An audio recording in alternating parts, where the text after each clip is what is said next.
प्रेम शुक्ला जी जवाब दीजिए। 15 पार्टियां थी पिछली बार पटना में, इस बार 24 पार्टियां जुड़ रही है। उनका कुनबा तो जुड़ रहा है ना, और भी लोग शामिल हो रहे हैं।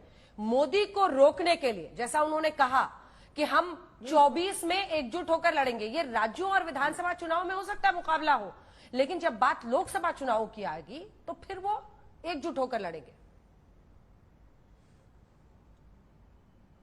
ये लड़े, ये उनका अधिकार है संवैधानिक और लोकतांत्रिक। हमने कहा उनको रोका है। हाँ, लेकिन राहुल गांधी का नेतृत्व की बात सुनते ही, जैसे ही दूल्हे के बारे में ब्याह का प्रस्ताव आदरणीय लालू प्रसाद यादव ने दिया, उसके तुरंत बाद उनके ही गोत्र के राष्ट्रवादी कांग्रेस पार्टी के अधिकांश सदस्य, विधायक दल भारतीय जनता पार्टी की सरकार में शामिल हो गया, राजग में शामिल हो गया। अभी आपने जैसे ही बंगाल का प्रश्न पूछा, अखिलेश प्रताप सिंह ने आए बाएं सब रटंत पाठ्यक्रम के सारा जितना उनको याद था सब कह दिया, लेकिन उत्तर आपको नहीं दे पाए। आदरणीय नरेंद्र मोदी जी को 2002 से 2023 22 वर्षों से कांग्रेस लगातार गालियां दे रही है, उनके बारे में झूठ बोल रही है और कुचक्र रच रही है। और जितना रचती है, आदरणीय मोदी जी ने स्वयं एक प्रश्न के उत्तर में कहा कि आप इतने स्वस्थ कैसे रहते, कि मैं जितनी गालियां खाता हूं उससे स्वस्थ हो जाता हूं। तो आदरणीय नरेंद्र मोदी जी को गालियां देने का, अखिलेश जी आप और आपके गालीबाज नेता जो गालीबाजी में कन्विक्ट हो गए हैं, सजा याफ्ता हो गए हैं, और वो गालीबाज हैं, ये गुजरात हाईकोर्ट कह रहा है कि 10-10 मुकदमे चल रहे हैं, एक में कन्विक्ट है, 10 से और मुकदमे चल रहे हैं। झूठ बोलकर जो है वो सुप्रीम कोर्ट में माफी मांगना पड़ता है।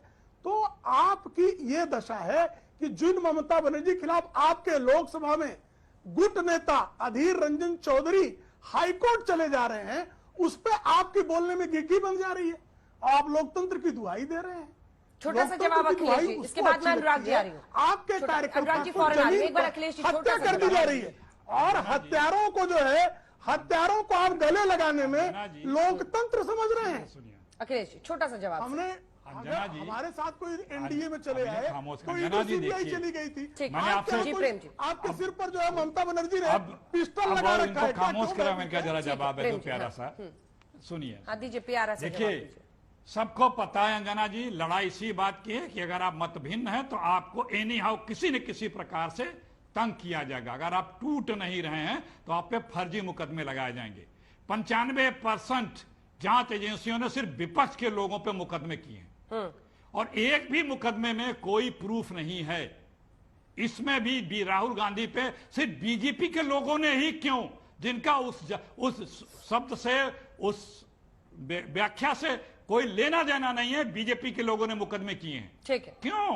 क्योंकि आपको लोकतंत्र की आवाज बर्दाश्त नहीं है, प्रेम शुक्ला, और जिसे लोकतंत्र बर्दाश्त नहीं है उसे इस देश में हुकूमत नहीं करने देगी इस देश की जनता।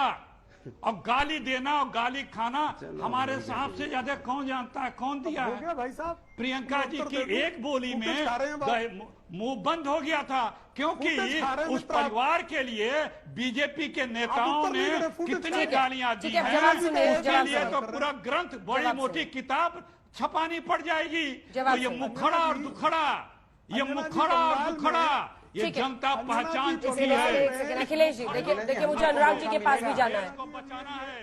प्रेम जी प्लीज, अखिलेश जी आप आएंगे 10 सेकंड के लिए तो फिर क्या बोल पाएंगे? चलिए अनुराग जी आप पहले बोल लीजिए, फिर प्रेम जी से मैं जवाब दूंगी, लेकिन अब टाइम कम है अनुराग जी। हाँ देखिए आजकल हालत ये हो गई है, अगर किसी से पूछो क्या हाल है तो कहता है आजकल हाल इतनी खराब है कि टमाटर नहीं खरीद सकते। मैंने टमाटर से आदमी की हालत का अंदाजा लगा सकते हो। भारतीय जनता पार्टी के प्रवक्ता की बात आपने सुनी, कहते हम चुनाव रैली में लग गए।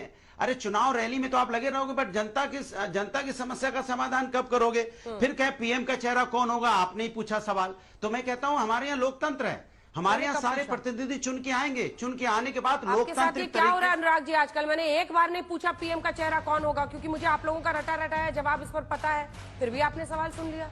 ऐसा हो रहा है आजकल, बिना बोले ही लोग सुन ले रहे हैं।